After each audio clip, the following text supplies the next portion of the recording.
everybody. Can everybody hear me? Hello? Hello. Well, it's my second ever time doing stand-up. The last time I did stand-up, the first time, was a whole year ago.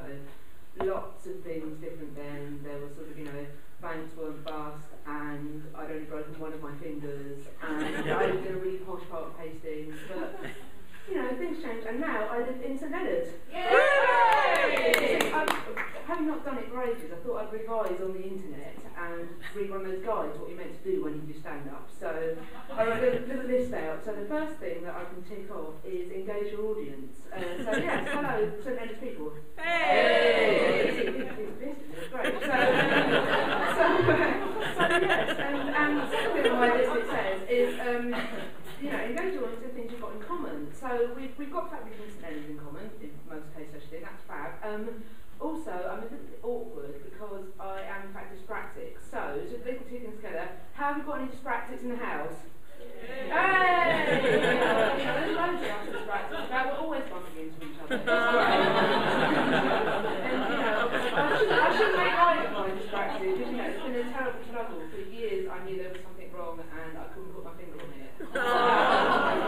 But in the end I decided that I should do my best, to be an advocate for dyspraxic rights and to stand up and be counted, but I kept knocking the chair over, so I had to decide against that. But yeah, the other thing that's on my list to do was wear something you're comfortable in. So I thought, right, I'll wear this, which is a shame because for me, what is comfortable is actually what makes me look like the coffee cream from a milk tray box. It's a bit of a shame, but I thought, I couldn't roll with it. And it is so very 70s. I feel like I should be having backing music. Have you got the Vision On theme? That would be ideal. So try and tag them.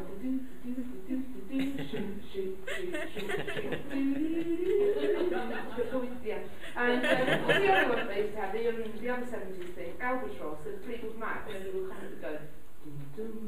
And every time I hear it now, I expect an announcer to go, "We're very sorry that we've lost pictures from the world's music. We hope to see pictures again."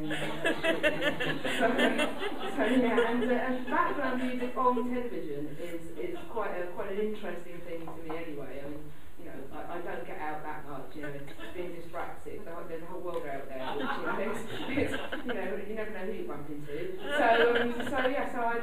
watch quite a lot of daytime television, and daytime television and background music is a magical place, because whoever is doing it is obviously, it's good to enjoy your job. It's not good to have a laugh as often as the person that does background music does, because then have we got any Bargain Hunt fans in here?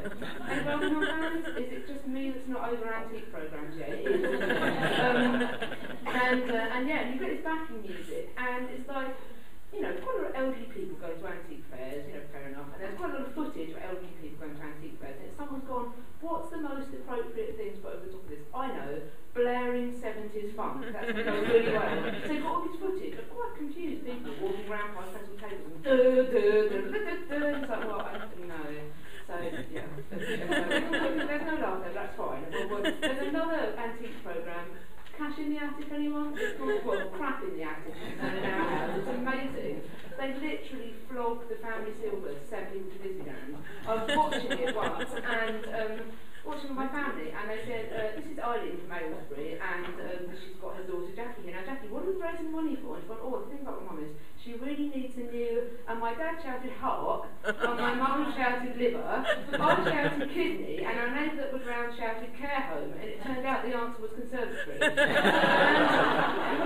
just couldn't get it at all. It's just so silly. But the problem is that daytime TV is kind of an obsession. Everything in my life I think of in terms of daytime TV. I work in an office job where I have to work at a computer, and I don't know what my colleague thinks, but every time I sit down and I start typing, I go do-do-do-do-do-do-do-do-do-do. And I thought, obviously he's a new bloke, he won't understand. Then there was a pause and he went do-do-do-do-do. It's absolutely fine. But daytime TV is one of those things which I always bitch about, always complain about it. Yet when it comes to Christmas and Easter and they change the schedules, I am so cross.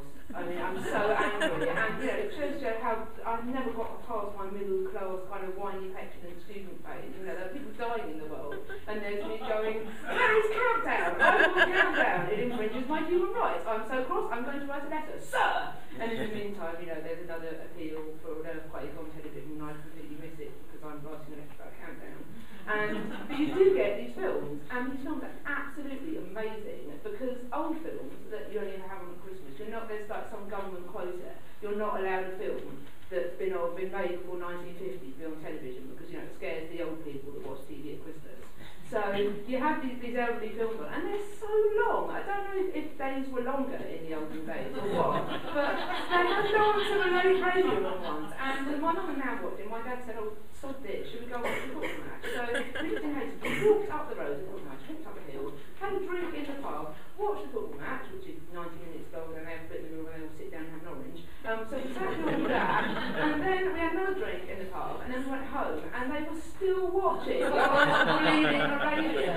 The only way they could have got it any longer would be if they replaced Peter O'Toole with a tortoise. It's got me thinking, so many proper films would be better if they had tortoises in them. I mean, you could just tortoise up every single film. And I sat doing this, it took ages to have a tortoise, but then I didn't do very well at that one because I couldn't work out what the plural of tortoise would be for the sequels with tortoise. I don't know, it doesn't work so well. The Italian job, except with tortoises on minis. And then you could have the Great Escape with a tortoise on a motorbike. Except a friend of mine pointed out that, it's mildly entertaining, I've had a few grins, but in terms of physics, it's not very sound, because actually a tortoise on a motorbike goes at the same speed as a man on a motorbike. But it's become like a compulsion. It's like having a really elaborate form of Tourette's. I'd queue up in the supermarket for milk, and I'll just be stood there in the queue and I'll go, "Look at the man, the tortoise!" And then I'll just stop and carry on, and it's really fine. And this happens quite a lot. And I was beginning to get a bit concerned, obviously. And I was in the supermarket one day, and I knew it was going to be alright because I'd done it, and everyone kind of looked around, and it was fine. And then the guy served me, gave me my drink, and he went, "Have a totally great day." That's community outreach in Hastings. Most days are like community outreach in Hastings. Anyway, I think I've delighted you for long enough. But thank you very much for